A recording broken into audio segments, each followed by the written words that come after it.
Police का नाम आते ही लोग डरने लग जाते हैं। जी हाँ, पुलिस का नाम जहां आता है लोग वहां डरने लग जाते हैं।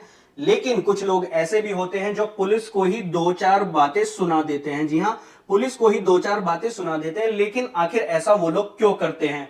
क्या वो बदतमीज है या फिर नासमझ है? जी नहीं, ऐसा कुछ नहीं है। ना तो वो बदतमीज है, ना तो वो नासमझ है।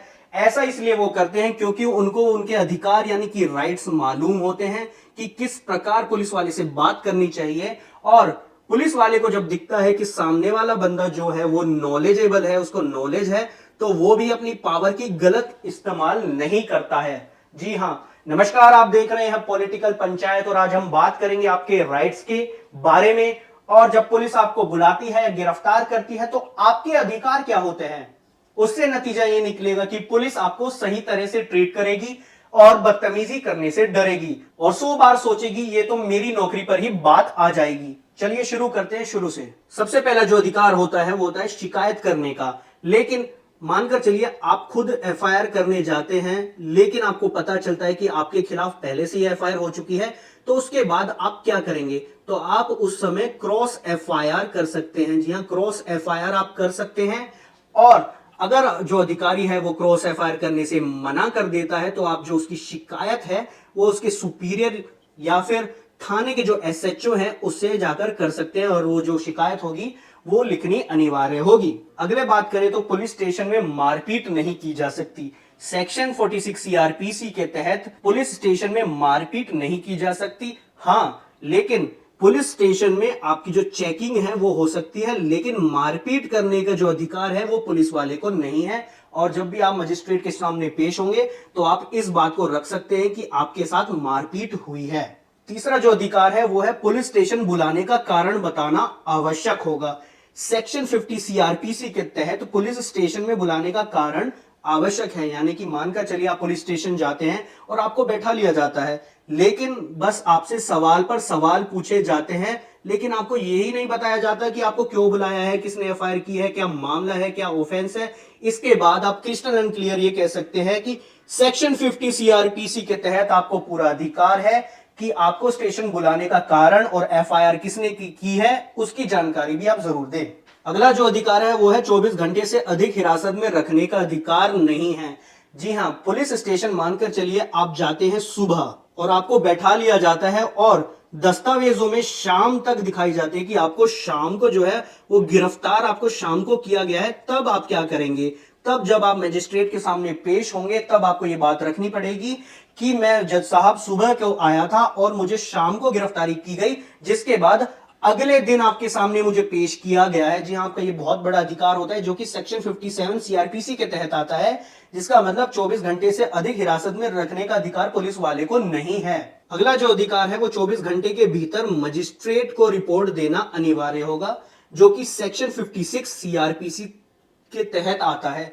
इसका मतलब मानकर चलिए आपके खिलाफ एफआईआर होती है और आपको गिरफ्तार कर लिया जाता है। जो जानकारी होगी गिरफ्तारी की वो मजिस्ट्रेट को देना अनिवार्य होगा, उसको रिपोर्ट मजिस्ट्रेट को सौंपनी पड़ेगी।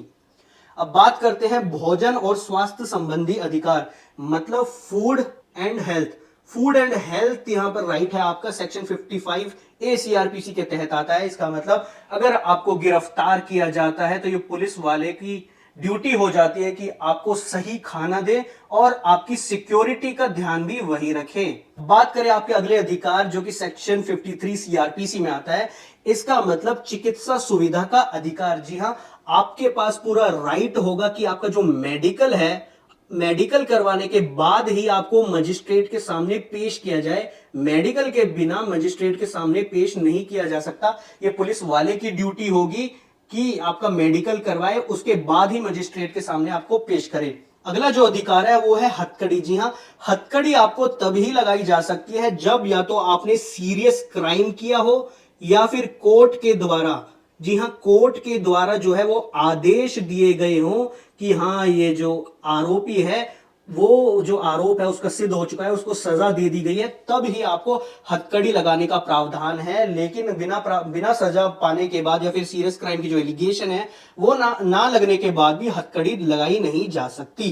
अब समझते हैं रिमांड संबंधी अधिकार। रिमांड संबंधी अधिकार सबसे पहले तो आपको बता दूं, जो ये रिमांड है वो पुलिस जो है कोर्ट से मांगती है और कोर्ट आदेश देता है कि हाँ, रिमांड पर आप इनको रख सकते हैं, लेकिन उसके बाद भी आपका जो अधिकार है वो बचा रहता है। वो कुछ इस प्रकार होता है, जो रिमांड में है हर 48 घंटे में यानी हर 2 दिन में आपका जो मेडिकल है वो करना अनिवार्य हो सकता है, लेकिन आप कोर्ट से अपने वकील के द्वारा मांग कर सकते हैं कि नहीं, आपका मेडिकल हर 2 दिन में नहीं बल्कि हर 24 घंटे में हो। तो ये जो आपका अधिकार है ये भी रिमांड में होता है। और अगर आप चाहें तो कोर्ट के द्वारा जो घर का खाना माफ कीजिए, जो घर का खाना होता है उसको भी, उसकी भी मांग अपने वकील के द्वारा मजिस्ट्रेट से कर सकते हैं। यह आपका अधिकार होता है। और जो अगले अधिकार की हम बात करने वाले हैं वो है सूचना का अधिकार। जो है सूचना का अधिकार, मान के चलिए आप पुलिस स्टेशन जाते हैं और आपको गिरफ्तार कर लिया जाता है, उसके बाद आपके पास पूरा अधिकार होता है कि आप अपनी फैमिली को उसके बारे में डिटेल्स दे कि आपको गिरफ्तार कर लिया गया है। अगला जो अधिकार है वो होता है पुलिस स्टेशन में जमानत का अधिकार।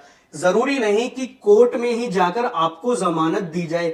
वो ऑफेंस जो कि बेलेबल ऑफेंस होता है उसको खुद पुलिस स्टेशन में ही जमानत दे दी जा सकती है। जी हां, पुलिस स्टेशन में ही पुलिस के द्वारा ही जो जमानत है वो देने का प्रावधान है। जरूरी नहीं कि आपको कोर्ट में जाकर ही पेश किया जाए। अगर हम बात करें सेक्शन 59 सीआरपीसी की, तो वो कहता है पुलिस द्वारा मुक्त करने का प्रावधान। इसको हम समझते हैं, मानकर चलिए आप पुलिस स्टेशन जाते हैं, आपके खिलाफ एक एफआईआर होती है और पुलिस वालों को पता लगता है जो एफआईआर है वो कि फॉल्स एफआईआर है, तो पुलिस वाले के पास पूरा राइट होता है जो वो एफआईआर है उसको वह खारिज कर सके। जी हां, वो एफआईआर है वो उसको खारिज कर सकता है और आपको ऑन द स्पॉट बरी कर सकता है। ये जो सेक्शन, माफ कीजिए, सेक्शन 59 सीआरपीसी है, इसका ये कहना है कि पुलिस द्वारा मुक्त करने का जो प्रावधान है, डिस्चार्ज पुलिस वाला खुद उस केस को खारिज कर सकता है और आपको बरी कर सकता है उसी पुलिस स्टेशन में ही। और अगर आप महिला हैं तो आपके जो अधिकार हैं वो पुरुषों से ज्यादा हो सकते हैं। सेक्शन 46 सीआरपीसी के तहत शाम होने के बाद यानी सूरज ढलने के बाद किसी महिला को अरेस्ट नहीं किया जा सकता और महिला को केवल महिला कांस्टेबल या महिला अधिकारी है वही गिरफ्तार कर सकते हैं। तो ये जानना आपके लिए बहुत जरूरी हो जाता है कि महिलाओं को केवल महिला कांस्टेबल या अधिकारी ही गिरफ्तार कर सकते हैं और शाम होने के बाद, सूरज ढलने के बाद उनको गिरफ्तार नहीं किया जा सकता। लेकिन अब बात करते हैं, अगर खुद पुलिस ही झूठा केस बनाए तो क्या करे। जी हां, आपने देखा होगा कि पुलिस ही खुद झूठा केस बना देती है और जो क्रिमिनल होता है वो छूट जाता है, जो जिसका कोई रोल ही नहीं होता उस केस से वो फंस जाता है। तो तब आपको क्या करना है, तो आपको बता दूं कि संविधान यानी कि कॉन्स्टिट्यूशन में आर्टिकल 20 भाग 3 कहता है किसी भी व्यक्ति को जो दोषी भी है उसे खुद के खिलाफ गवाही देने के लिए मजबूर नहीं किया जा सकता। जी हां, खुद के खिलाफ गवाही देने के लिए भी मजबूर नहीं किया जा सकता। लेकिन मानकर चलते हैं, सपोज कीजिए अगर मजबूरन ही पुलिस ने जबरदस्ती लिखवा लिया वो अपराध, तब क्या करें। मानकर चलते हैं कि पुलिस वाला आपको बहुत टॉर्चर करता है, 3rd डिग्री का जो टॉर्चर है वो देता है और आपको कबूल करने के लिए कहता है, तब आपको कुछ नहीं करना होगा। वो जो अपराध होगा उसको आप मान लेना, क्योंकि 2 तरह के अपराध होते हैं, 2 तरह की गवाही होती है। एक तो होती है सेक्शन 161 सीआरपीसी और एक सेक्शन 164 सीआरपीसी।